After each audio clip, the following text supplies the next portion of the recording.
Hello friends, welcome to our channel. ఈరోజు నేను chicken curry చేస్తున్నానండి. ఇది ఎలా చేసుకోవాలో చూద్దాం. ముందుగా చికెన్ని క్లీన్ చేసుకుని ఉప్పు, కారం, పసుపు పెట్టి కాస్త అల్లం వెల్లుల్లి పేస్ట్ వేసి బాగా కలిపి పక్కన పెట్టుకోండి. ఇట్లా కలిపేసుకుని చక్కగా అన్ని ముక్కలకి కారం పట్టేటట్టుగా కలుపుకొని ఒక పక్కన పెట్టుకుని మూత పెట్టుకోండి. ఇది ఇలా వస్తుంది. ఇప్పుడు నేను ఈరోజు కుక్కర్లో వండుతున్నానండి. ముందుగా కుక్కర్లో వేడెక్కిన తర్వాత ఆయిల్ పోసుకోండి.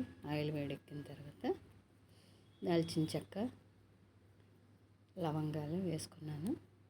మనం ఆయిల్లో ఫ్రై చేసుకుంటే కొంచెం మసాలా తగ్గించుకోవచ్చు అన్నమాట. అందుకని ముందుగా ఇది ఆయిల్లో వేసుకున్నాను.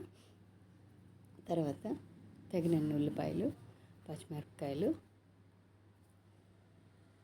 వేయించుకుందాం.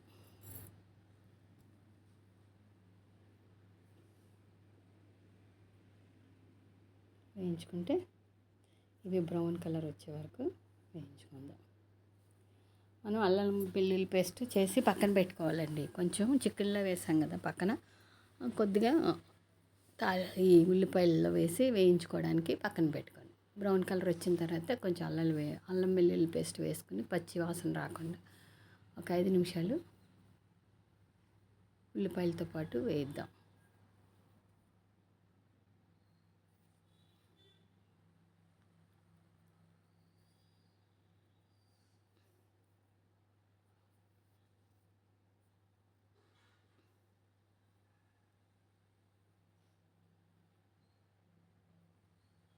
వేగిపోయింది కదండి. ఇప్పుడు మనం పక్కన పెట్టుకున్న చికెన్ని దీంట్లో వేసేసుకుందాం.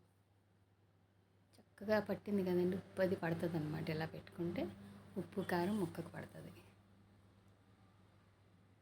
ఇప్పుడు ఒకసారి కలిపేసుకుందాం.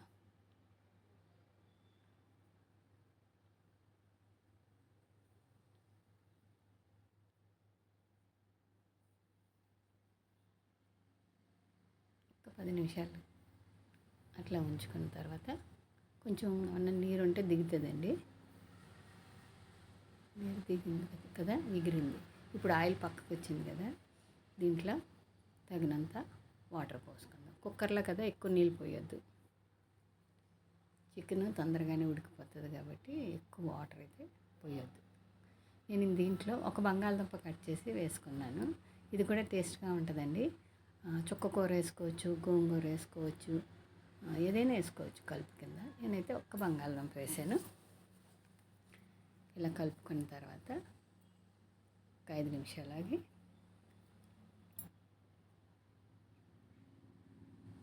ఒకటే దుంప వేసుకున్నా. ఇలా కూడా టేస్ట్గా ఉంటుంది. మీకు ఇష్టమైతే వేసుకోవచ్చు, లేదంటే ఉత్తి చికెనే చేసుకోవచ్చు. ఇప్పుడు తగినన్ని నీళ్ళు పోయండి. నీళ్ళు పోసిన తర్వాత చిటికెడు గరం మసాలా, ఎక్కువ ఏమీ అక్కర్లేదు, కొద్దిగా. ఎందుకంటే తాలింపులు వేసుకున్నాం కదా మనం, కొద్దిగా వేసుకుని కలుపుకొని కుక్కర్ మూత పెట్టేసుకోండి. చికెన్ తొందరగానే ఉడికిపోద్ది కాబట్టి జస్ట్ ఒక్క విజిల్ వచ్చే వరకు ఉంచి తీసేసుకుందాం. చూడండి, కర్రీ డిష్ అవుట్ చేసుకున్నాము. మీకు ఉంటే కొత్తిమీర వేసుకోండి. Thank you for watching. మరొక వీడియోతో మళ్ళీ కలుసుకుందాం.